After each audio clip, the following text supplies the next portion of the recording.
Hello my lovely viewers, welcome again to another exciting episode on Mathematics and I. It is your presenter Jeff Naino, and today you shall be learning how to solve problems on nth term of a GP. Now GP means geometric progression.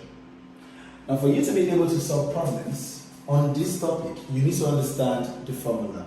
Now the formula for solving the nth term of a GP is Tn is equal to AR raised to the power of n minus 1. Okay, now our A means first term and our R means common ratio. Now, the formula for solving common ratio is second term over first term or third term over second term, so on and so forth, or the fourth term over the third term, so on and so forth. Now, our first term, which is A, is our first term, which is T1. So either you use A or you use T1, they all represent what? The same thing. Now for us to be able to apply this formula, we're going to solve a question today. And the question says, okay, given that the first and fourth terms of a GP are 6 and 162 respectively, the first, now we just said A is our first term. So it means in this question, A is 6 and the fourth term, which is T4, is 162. And now we are asked to find the sum of the first three terms. The sum of the first three terms, which means first term plus second term plus third term. This is what we are asked to look for. Okay, now for us to be able to solve this question, now the value of A is given, which is 6, but we don't know the value of R, which is our common ratio. And there is no way we can solve for T1, T2, T3 when we don't know our first and common ratio. So our aim now is to first of all look for common ratio before we can start solving what we are asked to look for. Now how can we apply for solving common ratio? First, let us bring the formula out. Now the formula says Tn is AR raised to the power of n minus 1. Now this is our first term, it means our n is 4.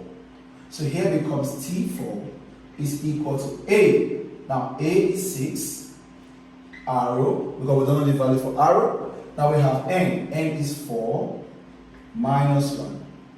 Now the value for T4 was given as 162. So here becomes 162 is equal to 6 arrow raised to the power of 3. And how did I get 3? 4 minus 1 gives us 3. Now for us to get our common ratio first, we have to divide both sides by 6. Now if we should divide both sides by 6, we have left here arrow raised to the power of 3.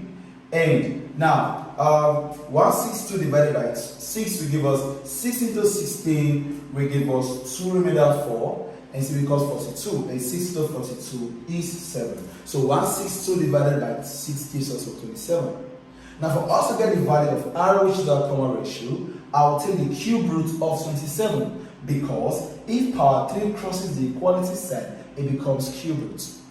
So here it becomes arrow is equal to the cube root of 27, which will give us 3. And how did I get value 3? When you say cube root of a number, it means a number you will times 3 times to give us 27. So if I should say cube root of 8, it simply means 2. Why is 2 the answer? Because if I should multiply 2 into 3 places, I will get the value of 8. So it means the answer to our common ratio is 3. But don't forget, that is not what we are answering for. We were answering for the sum of the first 3 terms, which is T1 plus T2 plus T3. So without wasting time, our T1 is 6. Now don't forget we said T1 is acting as first term. So it's 6. Now our T2 now becomes, now for us to get the value of T2, we have to apply the formula. Now, our n in this question now is 2. We already have A as 6. Into the bracket of R now we have as 3. Raised to the power of n is 2 minus 1. So here becomes T2 is equal to 6 into the bracket of 3 raised to the power of 1. Because, okay, 2 minus 1 gives us 1. And 3 raised to the power 1 gives us 3, and 3 times 6 gives us 18. So our second term becomes 18. Now let's calculate for the third term. Now third term again using the formula. First term is 6. Our common ratio is 3. Now our n now is 3 because we are looking for the third term. So here becomes 3 minus 1. So we have C3 is equal to 6 into the bracket of 3 raised to the power of 2. Okay. Now C3 becomes 6 into the bracket of 9. And how did I get 9? 3 raised to the power of 2 simply means 3 times 3, and that gives us 9. Now 9 times 6 will give us 54. Okay. Now, since we now know our first term, second term, and third term, therefore, first term plus second term plus third term becomes, first term was 6 plus second term was 18, and our last, the third term is 54. Okay. Now, 6 plus 54 gives us 60, and 60 plus 18 gives us 78. So the answer to this question is 78.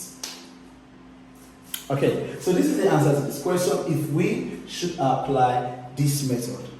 But again, instead of saying T1 plus T2 plus T3, we can actually apply some formula to solve this question.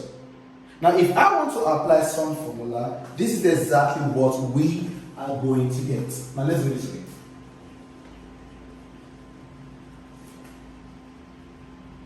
Now, the sum formula for solving GP is, no, it does not have just one formula. Now, the formula you make use of for solving sum of a GP depends on the value of the common ratio. Now, there are different formulas. When the value for common ratio is greater than 1, some formula for GP is Sn is equal to A into the bracket of R raised to power n minus 1 all over R minus 1. Now, when the value for common ratio is less than 1, which is R less than 1, the formula becomes Xn is equal to A into the bracket of 1 minus R raised to power n over 1 minus R. Now, how do we know which of these formulas to use? Now, let's come again. The value for R, which is our common ratio, is 3. And we all know 3 is greater than 1. So it means we are using formula 1, which is common ratio is greater than 1. So if we should do this, now let us solve with it. It becomes, don't forget we are going to find the sum of the first 3 terms, meaning well, our n now is 3. So it becomes x3 is equal to A, which is our first term, is 6, into the bracket of R is 3, raised to the power of n is 3, minus 1, all over R is 3 minus 1. So here it comes, the sum of the first term becomes 6 into the bracket of 27 minus 1 all over 2. And how did I get 27? 3 raised to the power 3 means multiplying 3 into 3 places. 3 times 3 times 3. So here becomes x3 is equal to 6 into bracket. 27 minus 1 gives us 26 all over 2. Now, if 2 should cancel out 6, I have 3. So here becomes x3 is equal to 3 into the bracket of 26. And 3 into the bracket of 26 will give us 78. So you see, if you choose not to apply this pattern, you can also apply using the sum formula. So we have come to the end of today's class, and I hope you have learned something new. So please, if you know you have further questions, leave in the comment section, and please don't forget to share the video. If this is the first time for joining us, please don't forget to subscribe. Till we meet again in our next video, thank you for watching. Bye for now.